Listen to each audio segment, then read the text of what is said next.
I want to break down all of the latest trade rumors regarding Myles Garrett coming out of the NFL Combine, as his name came up a handful of times. And if it wasn't for the Browns looking to maybe move up to get Cam Ward or Shedeur Sanders, this would be the number one storyline, but quarterbacks always lead.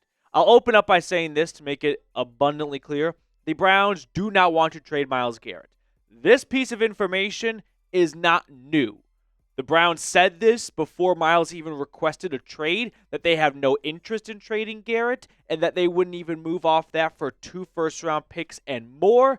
Now, at the NFL Combine, Andrew Berry and Kevin Stefanski spoke to the media for the first time since Garrett's trade request right before the Super Bowl, and they did not hold back when they made it clear to everyone in the room, everyone watching, every GM and every team out there, there is no world where they could see themselves trading Myles Garrett. Barry was peppered about this a handful of times. I even asked him, hey, is there a possibility that maybe you could tweak your quarterback plans to cater to Myles? And I got a pretty political answer, but of all the questions that surrounded Garrett and his trade request, there was one response that really jumped out to me, maybe more so than others, and I want to show that right now. So, Reed, let's roll that here. How many calls have you got? I wouldn't really touch on any conversations that I had with other teams, just respectfully. I don't think that's appropriate just for current and future business, but it's irrelevant to this situation because we're not interested in moving Myles. So like I was saying, there were a lot of questions that came to Barry about Garrett. In fact, I think Tony Grossi was the first one to open up the Q&A with, hey, so how does it feel having your best player request a trade because he does not believe this team can win anytime soon? So we got right to the punch, and that was kind of fun to see a little bit. But as I was saying, a lot of new information did come from the Combine, though, and that's what I want to get across today. This is from ESPN Browns beat reporter Daniel Ofusi, who I got a chance to chat with briefly at the Combine. Super cool, nice guy, and here's what Daniel wrote. Myles Garrett is not open to a contract extension with the Cleveland Browns, a league source confirmed, as the team remains adamant that it will not accede to the star pass rusher's trade request. Cleveland.com first reported that Garrett and his representatives have, quote, slammed the door on negotiations. Someone's going to be upset when this is all said and done. And I have a feeling that someone is going to be Myles Garrett, because he doesn't have any leverage other than he will sit out. And there's no way the Browns are going to know if he would do that or not until September gets here. So time is working against Garrett in my eyes, because that's the only card he can play at this point. He's got 2 years left on his deal, so the only move he can make is telling the Browns, I won't play. And he can tell them that in March, but things might change in September. Football's back, the locker room's here, maybe the morale's up a little bit. If Cam Ward's playing super good in the preseason, if he's the Browns draft pick, or Shedeur Sanders, maybe it's like Kirk Cousins and he's having a nice preseason, and then Garrett goes, all right, you know what? On third or fourth thought, maybe this is a roster that can go out there and compete, so I will end my holdout and go out and play. But other than that, other than threatening to hold out, there is no leverage Garrett has in this situation here. And both sides are super dug in. It reminds me of like World War I right now. This is trench warfare. No side is going to make much ground. And I don't see the Browns lowering their guns after so many public instances of making it super crystal clear they do not want to trade Garrett. There's an opportunity where they could have said, we don't want to trade Garrett, but this is a business and we're going to take all calls. No. They slam the phone down if someone calls. They snap it. They get like Motorola's and they just break it in half. That's how they are approaching any trade conversations involving 95. Jeremy Fowler from ESPN as well, also adding this from the Combine. After my talks here in Indy, I believe Cleveland is very dug in and willing to wait him out and show resolve. It's not just a no to any prospective trades, but an emphatic one. And the Browns haven't received many trade calls, in part because teams know it makes no sense to trade him. The way I see this ending is we're not going to have any type of resolution until the midway point or the end of training camp. I expect Garrett to sit out of all spring activities. He will not show up to mandatory minicamp. He will be fined. He may show up and not work out so he can avoid being fined, but he's made a lot of money. I think he's willing to make a bigger statement and take on the fines as a result. And then he will skip training camp. Because if he is adamant that a contract extension, maybe a 4-year, $40 million a season extension, doesn't move the needle for him, then what's going to change when training camp gets here? And that's the moment where we're going to find out which side is going to blink first. Are the Browns going to accept he's never going to play for us again, so let's just trade him and put this all behind us? Unlikely, because if you're Andrew Berry, you're getting a lot of picks that you may never see. What if you're fired after the 2025 season? You put up back-to-back losing years. So your next GM, your replacement, can get all the draft picks that you gave up or you acquired for trading Garrett?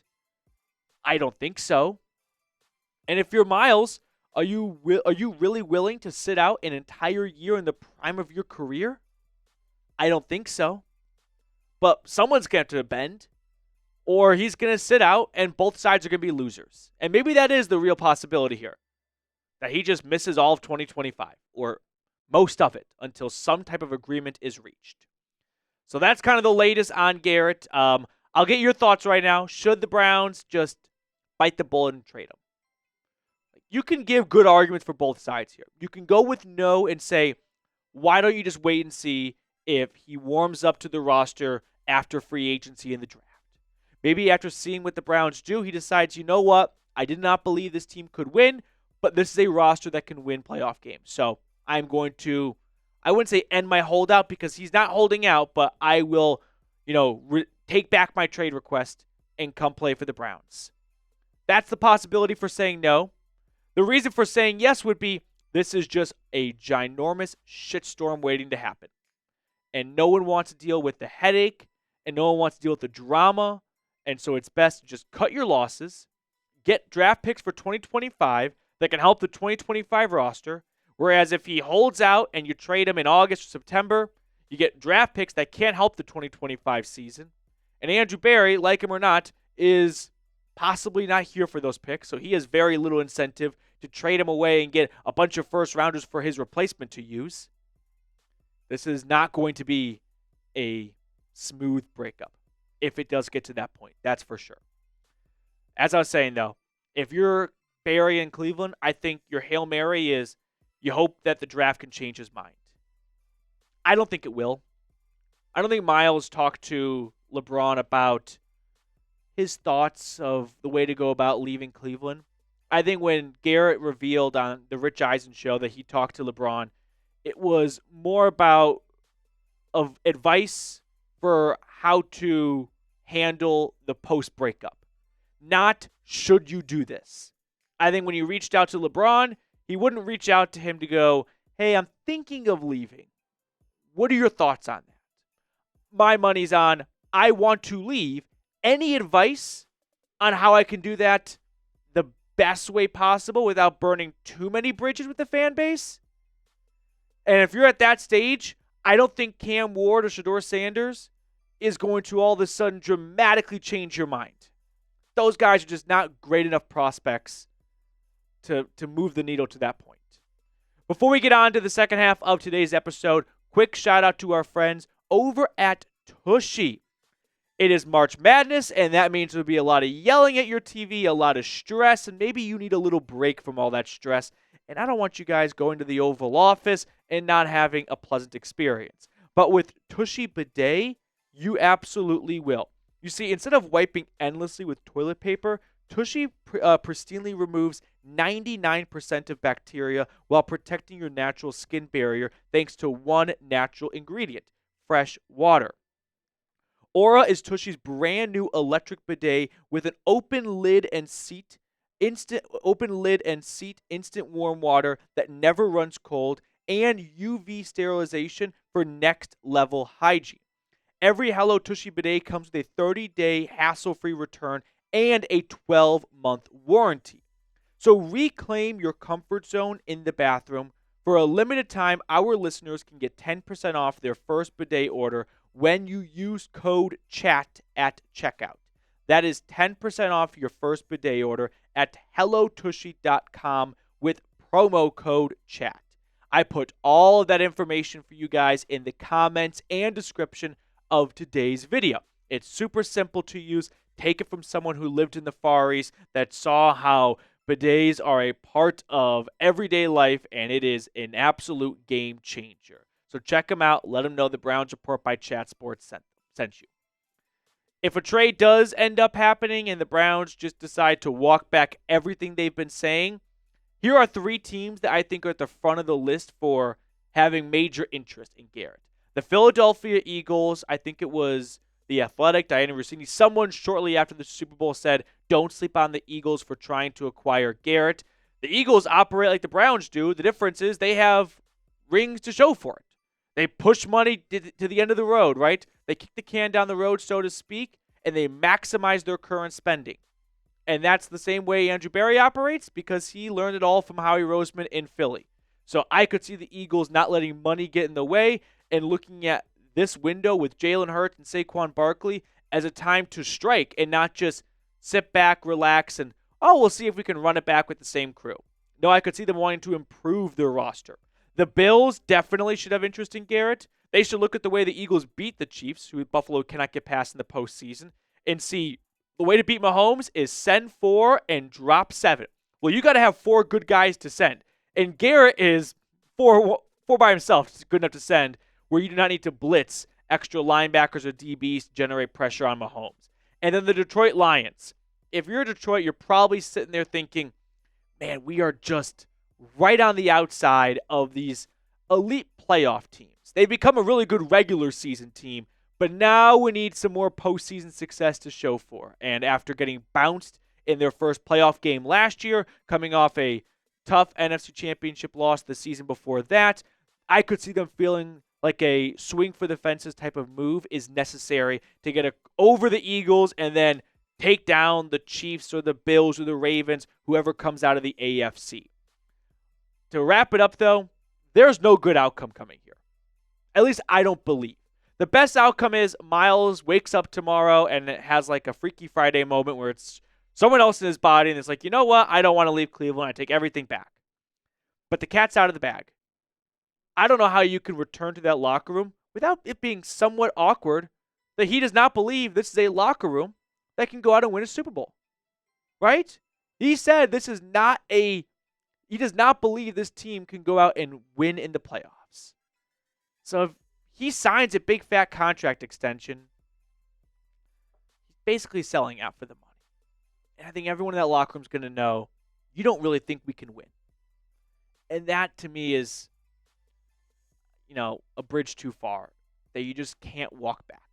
So I don't see a nice resolution here.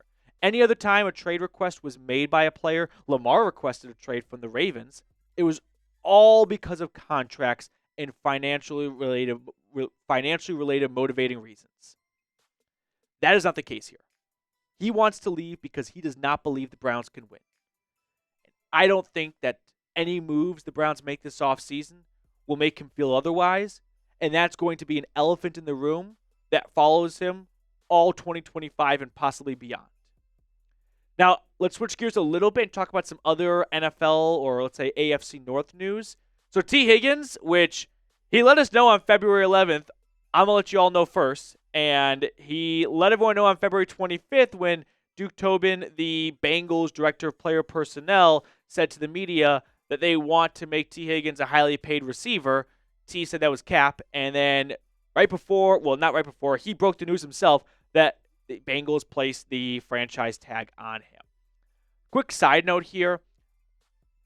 People react to franchise tagging like it's a tragedy, right? You almost feel like people are putting their thoughts and prayers for him out there because he doesn't get the chance to sign some big long-term extension. Guys, from 2024 to 2025, if T plays on the tag again this year, he's going to make about $50+ million, guaranteed money. So, yeah, I'm not going to have a pity party for someone who's getting franchise tagged back-to-back years. And sure, maybe gets injured and misses out on that long-term deal. But $50 million, 99.999% of everyone that saw this tweet and every Bengals fan out there will never get close to $50 million in earnings over a 2-year span. So the Bengals have some work to do, though. Between T. Higgins, Jamar Chase, and Trey Hendrickson, they have been vocal and public that they are going to try and bring all three of these players back with extensions. Jamar is under contract. Hendrickson is under contract. Higgins is now kind of under contract with this franchise tag. Let's go one by one, and I'll give you my predictions for all three and what's going to happen. I predict Jamar Chase is going to sign a 4-year, $152 million contract that pays him an average of $38 million a season. That's $3 million more than Justin Jefferson.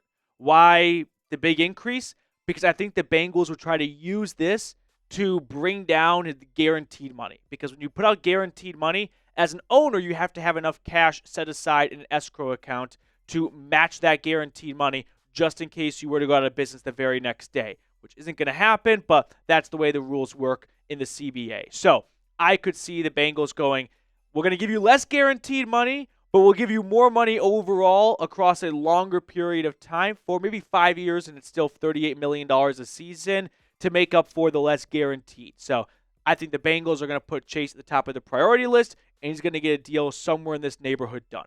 As for T. Higgins, I don't think the Bengals are going to reach an extension with him, and I think he's going to play on the franchise tag yet again. I don't think he's going to sit out and miss out on $26 million. So, T, I would apologize, but I'm not sorry. You're going to get $50 million plus over 2 years. Not a bad deal if you ask me. As for Trey Hendrickson, I think he's going to get traded.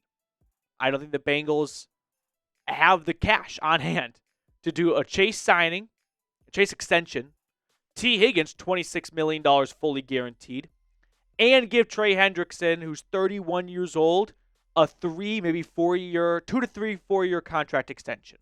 I think he's going to get dealt maybe to a team like the Falcons. We'll see which NFC team comes a calling, because I doubt the Bengals want to trade him to a division rival or one of the AFC juggernauts like Kansas City or Buffalo, who they could run into in the postseason. So I think Hendrickson gets dealt of the three of them.